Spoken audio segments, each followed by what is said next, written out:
کیا آپ میں سے کوئی تجربہ شیئر کرے گا کہ آپ کے لوڈ ون نے، آپ کے پیارے نے کبھی آپ سے بات کی، ڈینائی کیا، کسی چیز کو انکار کیا اور آپ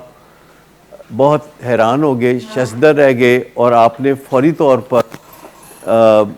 اس چیز کو سمجھا کہ نہیں ٹھیک کہہ رہا ہے، اور بعد میں پتہ چلا کہ نہیں غلط کہہ رہا تھا، اور آپ کہتے ہیں اچھا یہ اتنے کانفیڈنس کے ساتھ؟ جب ہم پیشنٹس کے منہ سے کوئی بات سنتے ہیں تو ہم اسے جھٹلاتے تو نہیں، پر ہم اس پہ یقین بھی نہیں کرتے، کیونکہ ہماری ٹریننگ ہمیں یہ کہتی ہے کہ نشے کی بیماری میں انسان اتنا کانفیڈنس سے، اتنا زبردست قسم کا جھوٹ بولتا ہے کہ ہم چکرا کے رہ جاتے ہیں۔ کئی دفعہ جب کوئی بات کسی سے ہوتی ہے اور وہ کوئی ڈینائی کرتا ہے کسی چیز کو، تو اس کے ایک مسام سے کانفیڈنس جھلک رہا ہوتا ہے۔ مطلب جو ایک دن کہتا ہے کہ سوال ہی پیدا نہیں ہوتا، یا کہہ کیا رہے ہیں، یا پہلے دن جب کوئی پیشنٹ آتا ہے تو ہم پوچھتے ہیں کہ اچھا آپ کا کیا مسئلہ ہے، کہتا ہے مجھے نہیں پتا، میرا کوئی مسئلہ ہی نہیں، میرا تو کوئی مسئلہ ہی نہیں ہے۔ ہم کہتے ہیں کہ آپ کے گھر والوں نے بھیجا ہے تو کوئی مسئلہ تو ہوگا، کہتا ہے جی انہوں نے پوچھو۔ تو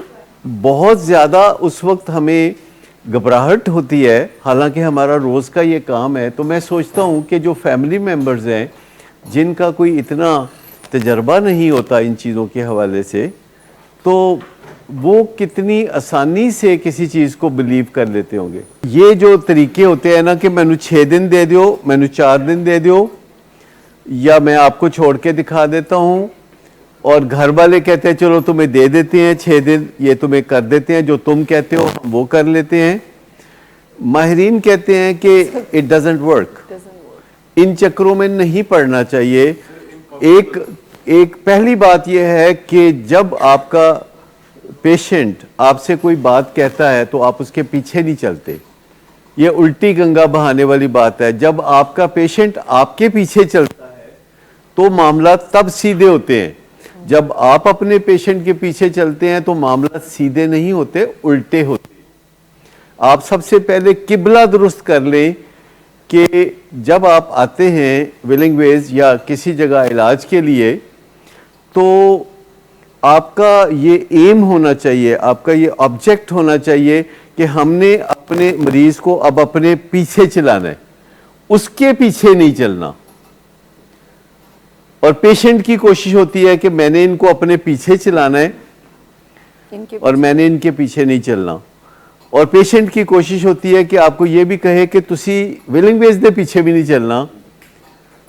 تے میں جڑا تہاڈے پیچھے بھی نہیں چلنا، تسی میرے پیچھے چلنا ہے نا۔ مجھے بالکل یقین نہیں تھا کہ آپ باغی ہیں، کیونکہ مجھے یہ لگ رہا تھا کہ آپ بیماری کی اس ارلی سٹیج میں ہیں، اور جو باتیں آپ میرے سامنے بیٹھ کے کر رہے تھے مجھے یقین تھا کہ 2-4 دن میں آپ کو ساری باتیں سمجھ میں آ جائیں گی، کیونکہ جو باتیں آپ کر رہے تھے وہ بڑی مشکل باتیں تھی جو آپ کر رہے تھے۔ لیکن جو میں بات کہہ رہا تھا کہ کیا یہ بات، اس میں کوئی عجیب بات لگتی ہے کہ پیشنٹ اپنی جب زندگی خراب کر چکا ہے تو اب وہ گھر والوں کے پیچھے چل پڑے؟ اس میں کوئی عجیب بات ہے؟ اٹ از سو نیچرل کہ ایک بندے نے گھر والوں کو بائی پاس کر کے، گھر والوں کو کسی نہ کسی طریقے سے اندھیرے میں رکھ کے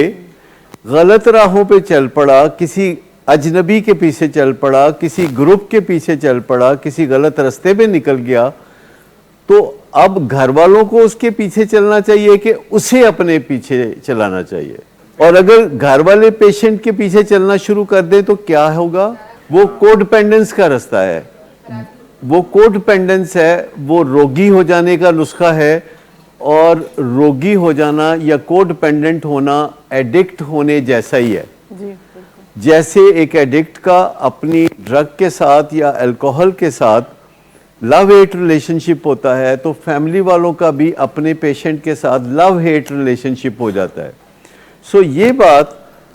قطعی طور پر مبالغے سے پاک ہے کہ آپ کا ایم ہونا چاہیے کہ آپ کا جو پیشنٹ ہے وہ آپ کے پیچھے چلے، تو پارشل سی سیفٹی کریٹ ہو جائے گی۔ ایبسولوٹ نہ بھی ہو تو امکان ہے کہ وہ کچھ بہتری کی طرف چل پڑے گا اگر وہ آپ کے پیچھے چلتا ہے۔ اگر آپ اس کے پیچھے چلتے ہیں تو پھر ہم تو ڈوبے ہیں صنم، تم کو بھی لے ڈوبیں گے. تو اب گھر والے جو ہیں پیشنٹ کو پیچھے چلانا چاہتے ہیں, یعنی رہنمائی دینا چاہتے ہیں, تو انہیں پہلے جاننے کی ضرورت ہے نا کہ رہنمائی دیتے کیسے ہیں.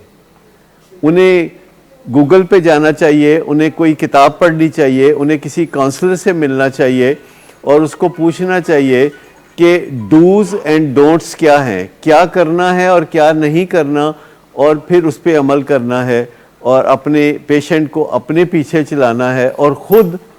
کسی آرگنائزیشن کے پیچھے یا اتھارٹی کے پیچھے یا گوگل کے پیچھے چلنے کی ضرورت ہے.